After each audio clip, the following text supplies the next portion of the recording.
Hello and welcome to my class and stories. अभी हम discuss करेंगे NIOS का क्लास 10th का सोशोलॉजी का chapter first in introduction to a social science. जो सोशोलॉजी का चैप्टर फर्स्ट होता है, इसमें हमने काफ़ी सारे टॉपिक डिस्कस कर लिए हैं जो डिसिप्लिन्स होते हैं सोशोलॉजी के, सोशल साइंस के। उसमें हम अब सोशोलॉजी को ही डिस्कस कर रहे हैं और इकोनॉमिक्स को। चलिए स्टार्ट करते हैं। Sociology sociology is yet another very important part of the social science. कि सोशल साइंस का सोशोलॉजी बहुत इंपॉर्टेंट पॉइंट है। It is the study of the human behaviour और इन द सोसाइटल कॉन्टेक्स्ट। ये सोसाइटी में जो रहने वाले लोग हैं उनकी स्टडी है। Sociology focus on the study of the human groups, कि ये जो है फोकस करती है ह्यूमन ग्रुप्स के ऊपर। Sociology comes from the Latin word psychology. ये लैटिन वर्ड्स आया है साइकोलॉजी से। It literally means the study of the companion, कि अपने साथ के लोगों की स्टडी करना।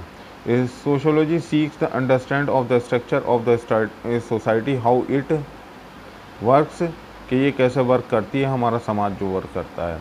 It also seek the define of the understanding the different factor of have shaped, कि ये जो है कैसे शेप बनता है। इकोनॉमिक्स क्या होती है, इकोनॉमिक्स को हम डिस्कस कर रहे हैं। इकोनॉमिक्स मीन्स के जिसमें जो है इकोनॉमिकल एक्टिविटीज़ होती हैं, लेन देन होते हैं, गवर्नमेंट पॉलिसीज़ होती हैं, एक इंडिविजुअल की इकोनॉमी होती है, एक सोसाइटी की इकोनॉमी होती है, एक नेशनल इकोनॉमी होती है। बेसिकली इकोनॉमी भी जो होती है वो ठीक ज्योग्राफी की तरह बदलती है। ज्योग्राफी एक ही सब्जेक्ट होता है, लेकिन ज्योग्राफी 100 गज के प्लॉट में भी एक ज्योग्राफी होती है, एक 10 बीघे के खेत में भी एक जोग्राफिकल बाउंड्री होती है, और एक शहर के अंदर भी एक जोग्राफिकल वो होती है, स्पेस होता है कि 5 किलोमीटर का शहर है या कितने का।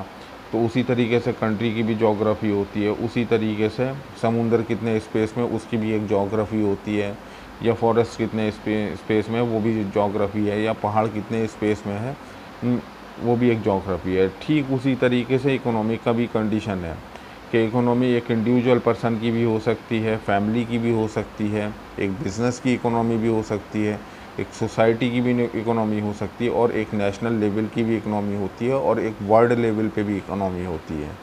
तो इकोनॉमी जो है इसका भी एरिया चेंज होता रहता है। Living in the society also means we must to know how organise our life, कि हमारी ऑर्गेनाइज कैसे होती है life. We must know how the economize our income, time and resources, because of all them are limited, कि जो हमारे जो resources हैं, इनकम है, वो सब लिमिटेड हैं, उन पे हम कैसे निर्भर होते हैं। You must also learn to organise your time in a such way to that you can manage a things you want, कि आपको जो चीज़ चाहिए होती हैं, अगर आप उस टाइम लगाएंगे उसमें तो आपको अपनी ज़रूरतें पूरी हो जाएंगी। Similarly when we make a budget for a home, जब हम एक घर खरीदने के लिए बजट बनाते हैं, we make the best use of the resources which are available to us, कि हम जो है उस पैसे का बेस्ट यूज़ करना चाहते हैं जो हमारे पास अवेलेबल है। We can avoid money problem in this way, कि हम मनी को प्रॉब्लम को अवॉइड करते हैं। We call this study economics, इस स्टडी को हम इकोनॉमिक्स कहते हैं। इकोनॉमिक्स में बेसिकली प्रोडक्शन भी होता है, डिमांड भी होती है, सप्लाई भी होती है। ये एक बहुत वाइड सब्जेक्ट है, इसको एकदम से समझा पाना मुश्किल होता है। मीन्स के इतना याद रखें इस सब्जेक्ट में कि इकोनॉमी में लेन देनदारी, इनकम और बजट होते हैं। बाकी इकोनॉमिक डिसिप्लिन जो होते हैं उसकी एक अलग स्टडी है, क्योंकि ये चैप्टर बहुत लंबा होता है। होप डाउन कि आपको समझ में आया होगा आज का ये सोशोलॉजी का और इकोनॉमिक्स का टॉपिक। अब हम जो डिस्कस करेंगे नेक्स्ट वीडियो में, इवोल्यूशन ऑफ ह्यूमन बीइंग, कि ह्यूमन बीइंग कैसे बढ़े।